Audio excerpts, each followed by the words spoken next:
Your bite-sized daily roundup of the biggest news from the world of film. This is the Daily Reel with Van Connor. Good morning, it's Tuesday, June the 1st. Birthday to current Spider-Man Tom Holland, the legendary Morgan Freeman, Salvation and Hannibal Lecter alum Brian Cox, and comedian Amy Schumer. It's the day Total Recall came out back in 1990, Moulin Rouge was released today in 2001, 2007 saw the release of Knocked Up, and American Animals and Upgrade came out today in 2018. But as for today in 2021, you may remember last week we reported on the news that John Cena had been forced to apologise to China following his mistake of calling Taiwan a country whilst rapping F9 The Fast Saga. Well, it appears the 1-2 punch of that wrinkle and the film's poor reviews has seen the picture drop 85% in the Middle Kingdom in its second weekend. After a barnstorming first weekend in China in which F9 took in $136 million, the flick dropped to just shy of $21 million in its second, for a total of $157 so far.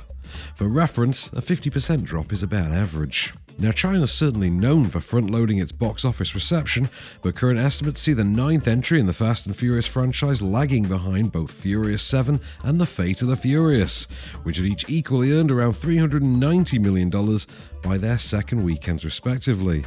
Whether or not that's a trend that'll continue in the UK when F9 hits cinemas on the 24th of June remains to be seen.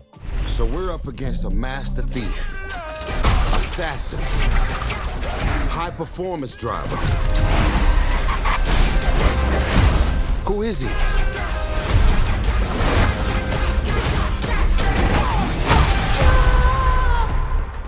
Jacob is Dom's brother. After several years of seemingly stabbing about in the dark with their laundry list of Marvel character rights, Sony Pictures Marvel Picture Group president Sanford Panitch has confirmed that, quote, there actually is a plan.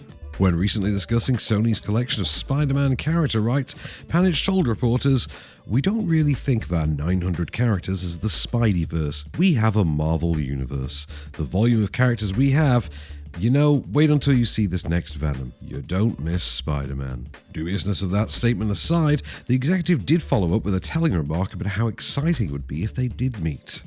As things stand, all signs point to Sony's cadre of villains, including Venom, Morbius, and the recently announced Kraven the Hunter, facing off against Tom Holland's Spider-Man sometime soon. The logistics of such a meeting, however, remain fuzzy, not least due to the fact that it still isn't known for certain if Sony's features are even taking place in the MCU. But as Panitch put it, it's getting a little more clear for people where we're headed, and I think when Spider-Man No Way Home comes out, even more will be revealed.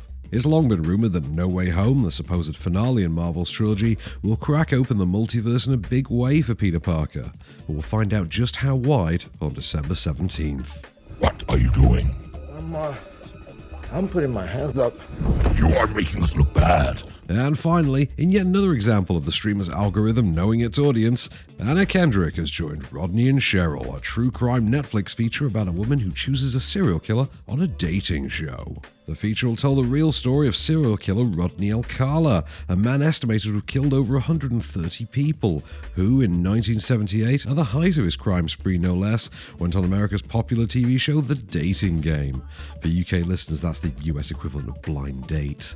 Anna Kendrick has signed on to play Cheryl Bradshaw, the contestant who chose Alcala. The two never actually went on their planned date, as Bradshaw found herself unnerved after meeting him properly. Alcala somehow managed to get on the show despite having already been convicted of the attempted murder of a 12-year-old girl. At present, he's currently awaiting the death sentence in a California state prison. To be directed by Chloe Okuno from a script by Ian McAllister, Rodney and Cheryl is currently awaiting a production schedule. A bachelor number one. I am serving you for dinner. Oh. What are you called and what do you look like? I'm called the banana, and I look really good. Can you be a little more descriptive? Peel me. On Amazon Prime from today, you can see Darren Aronofsky's Mother, Rose Glass's acclaimed debut St. Maud, the riotous comedy Bad Teacher, Joss Whedon's Justice League, and the 1997 De Niro thriller Ronin.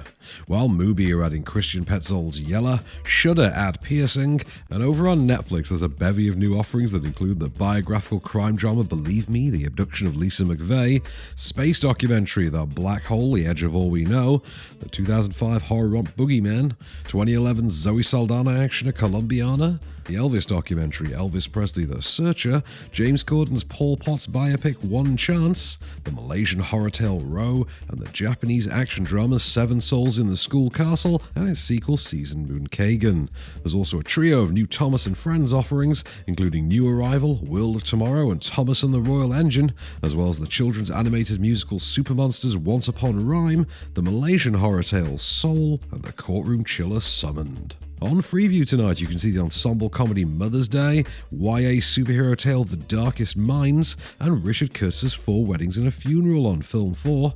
After Earth is showing on 5 Star, and previously known as Sony Movies, Great Movies are showing Upside Down, A Most Violent Year, and Mojave, while the Sky Cinema and now premiere today is the black and white thriller Muscle. This has been the Daily Reel for Tuesday, June the 1st.